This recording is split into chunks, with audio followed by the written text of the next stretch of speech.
So we're going to look at a second important limit. This was a limit you were allowed to use based on graphical evidence in the first exam. And to come up with the derivative of the sine function, we need this limit in our pocket. So the limit as theta goes to 0 of 1 minus cosine theta over theta. If we look at the graph of 1 minus the cosine of theta over theta, we see that there's strong graphical evidence that as theta goes to 0 from the negative side and from the positive side, that the limit is equal to 0, that the function is trying to output a 0 for us even though it can't.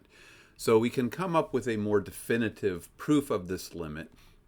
So I'll rewrite the original. Take the limit as theta goes to 0 of 1 minus the cosine of theta over theta, and we'll use a common technique from trigonometry and a common technique that we've already used for other things this semester, where you multiply something by its conjugate. So in this case I have 1 minus the cosine of theta, so its conjugate is going to be 1 plus the cosine of theta.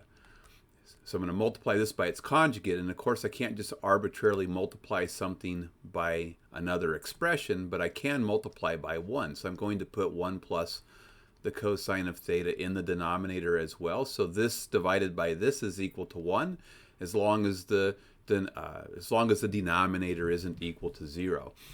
And in fact, if I think about theta at 0, I won't get a 0 in the denominator here. I would get a 2. So when I multiply this out, so multiply the numerator out, because I'm multiplying by a conjugate, I have a difference of squares pattern, and the middle terms cancel. So I can shortcut this product by just going 1 times 1 is 1, minus times plus is minus, and cosine times cosine is cosine squared of theta. There's a difference of squares. Here's the difference of squares factoring pattern. All over theta times 1 plus the cosine of theta. And then I need to remember from trigonometry that we had the Pythagorean identity that said that the sine squared of theta plus the cosine squared of theta was equal to 1. So if we subtract the cosine squared from both sides, we get 1 minus the cosine squared of theta is equal to the sine squared of theta. So the 1 minus the cosine squared of theta in the numerator can be replaced with the sine squared of theta. So I get the limit as theta goes to 0 of just the sine squared of theta all over theta times 1 plus the cosine of theta.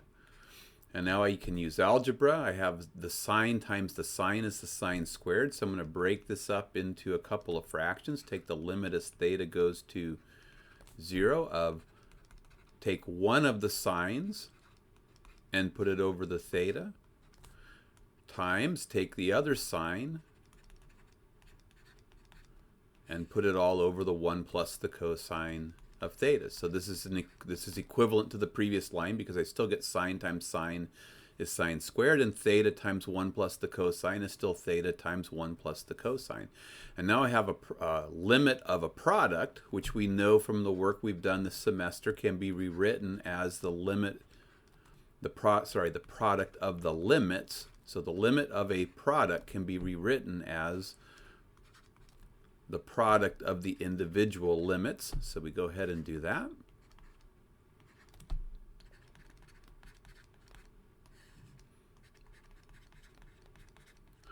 And from video 1, the limit, the limit as theta goes to 0 of sine theta over theta was just equal to 1. That's from the previous video.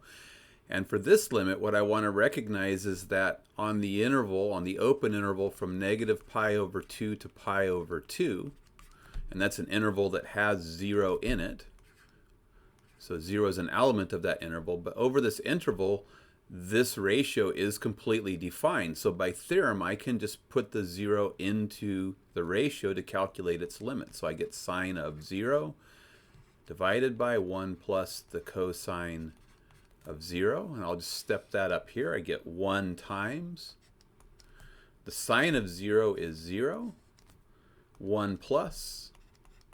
The cosine of 0 is 1, so I'm really getting 1 over 0. 1 times 0 over 2, which is just 1 times 0, which is 0.